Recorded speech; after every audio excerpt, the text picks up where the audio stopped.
여러분 다들 버튜버 좋아하시죠? 일단 한번 빠지면 계속 보게 되는 게 버튜버인데요. 오늘은 살짝 예민할 수 있는 주제 버튜버 과몰입에 대해서 이야기해보고자 합니다. 일단 과몰입이 꼭 나쁜 것만은 아니라는 점만 먼저 말씀드리고 이야기를 시작해보도록 할게요.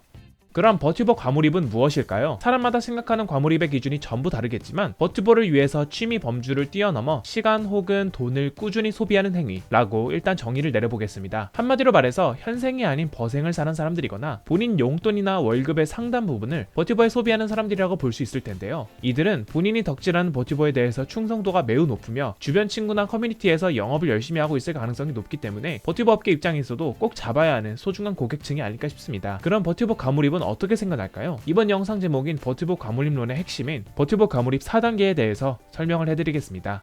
1단계 첫인상입니다. 여러분이 버튜버를 처음 접했을 때를 떠올려보세요. 버튜버 아바타의 첫인상이 어떠셨나요? 서브컬처 컨텐츠를 아예 접한 적이 없는 일반인을 제외하면 버추얼 아바타가 너무 예쁘고 목소리도 너무 좋다는 생각이 대부분 드셨을 겁니다. 그리고 일반적으로 버튜버들의 캐릭터 디자인은 애니메이션이나 게임 캐릭터보다 훨씬 개성있고 화려한 편입니다. 수많은 버튜버들 중에서 첫인상이 가장 눈에 띄도록 시청자들의 관심을 불러일으키도록 말이죠. 목소리는 얘기할 필요도 없는 게 제가 지금까지 봤던 버튜버 중에 목소리가 안 좋은 케이스는 단 하나도 없었던 것 같아요. 이렇게 저희는 버추얼 아바타와 목소리라는 정보만 가지고 버튜버에 대한 것들을 멋대로 상상하기 시작합니다. 그 중에서 특히 버튜버 캐릭터를 연기하는 아내사람에 대해서 상상하게 될 가능성이 높은데 무의식적으로 이러한 아내사람을 본인이 생각해낼 수 있는 가장 예쁘고 잘생긴 모습으로 상상을 하게 되죠. 이러한 상상 메커니즘은 마기꾼 효과로 이미 입증된 바가 있습니다. 마기꾼 효과는 만약 처음 본 사람이 마스크를 쓰고 있다면 그 사람의 마스크 속 얼굴을 본인이 생각하기에 가장 예쁘고 잘생긴 모습으로 상상하게 된다는 건데요. 버튜버의 첫인상은 마기꾼 효과보다 훨씬 강하게 시청자의 상상력을 자극합니다. 버튜버는 현실 사람과 달리 현실에 존재하지도 않고 대부분의 버튜버들은 아내 사람에 대한 신상을 잘 밝히지 않는 신비주의 컨셉을 가지고 있기 때문이죠. 이제 이런 상상력은 버튜버에 대해서 좀 더 알고 싶다는 호기심으로도 발전하게 되는데 이렇게 되면 과몰입 1단계 첫인상 성공입니다.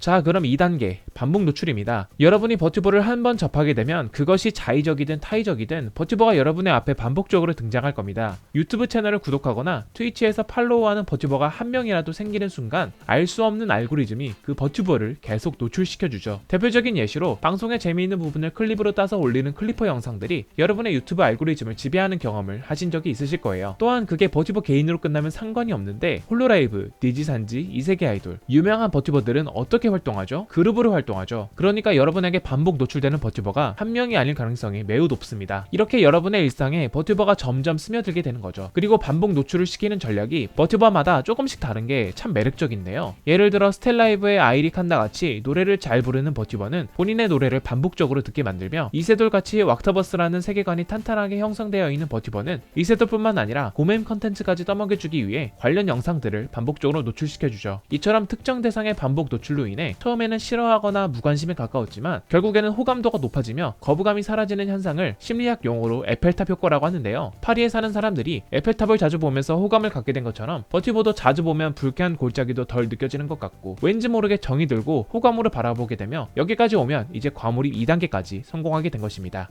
그 다음 3단계는 소속감입니다. 3단계까지 넘어오게 되면 덕질하는 버튜버를 중심으로 어떤 소속감을 느끼게 되는데요. 특히 나는 버튜버의 팬덤의 일원이다 라는 자각을 하게 되는 순간 3단계로 넘어왔다고 볼 수 있죠. 3단계 소속감의 핵심은 이제는 본인을 시청자가 아닌 참가자로 생각하며 버튜버의 이익과 나의 이익을 동일시하는데 이게 딱히 누가 시키지도 않았는데 자발적으로 이렇게 행동한다는 것이에요. 예를 들어 이세계 아이돌 팬덤을 이파리라고 부르는데요. 이파리는 버튜버 팬덤을 통틀어 소속감이 가장 강한 집단이라고 생각합니다. 이파리 분들의 활동을 보면 정말 놀랍거든요. 이세돌 멤버들의 방송 일정과 내용을 다 정리하는 사람도 있고 이세돌 방송에 시참을 해서 같이 컨텐츠를 만들어 나가는 사람도 있고 이세돌을 소재로 한 웹툰이나 팬게임 같은 2차 창작물을 만드는 사람도 있습니다. 외부에서는 이런 행동을 대가도 없이 왜 하는지 이해가 안 될 수도 있지만 소속감이라는 단어가 이걸 전부 설명해 주는 것 같아요.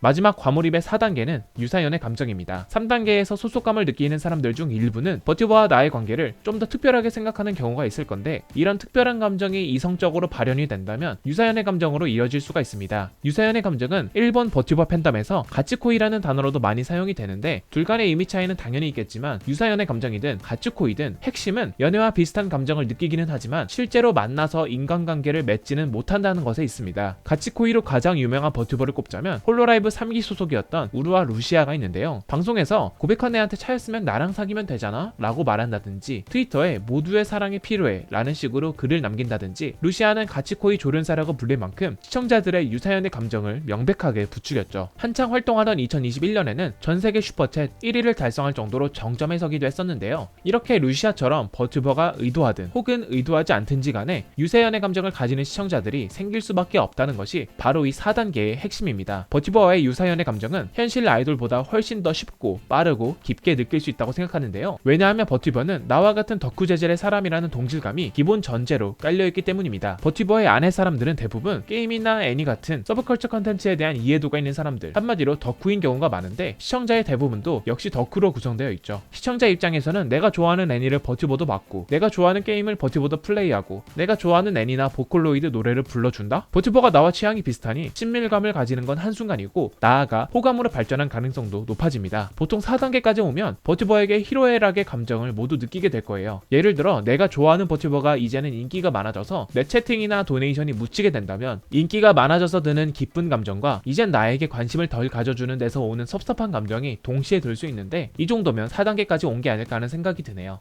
결론적으로 저는 과몰입이 절대 나쁜 게 아니라고 생각합니다. 일단 저부터도 버튜버에 과몰입하고 있으니까 가만히 안 있고 영상까지 만들고 있는 거고요. 시청자 입장에서 적당한 과몰입은 일상에 활력을 불어넣어주는 재미 요소가 되는 거고, 버튜버 입장에서도 방송하는 게 직업이고 생계 수단이기 때문에 자신에게 시간과 돈을 투자해주는 사람이 꼭 필요하죠. 하지만 버튜버에 대해 너무 지나친 환상을 가지거나 방송 진행을 방해하거나 사생활을 침해하는 행동은 반드시 하지 않도록 합시다. 영상 재미있게 보셨다면 좋아요, 구독 부탁드립니다. 여기까지 젤스였습니다.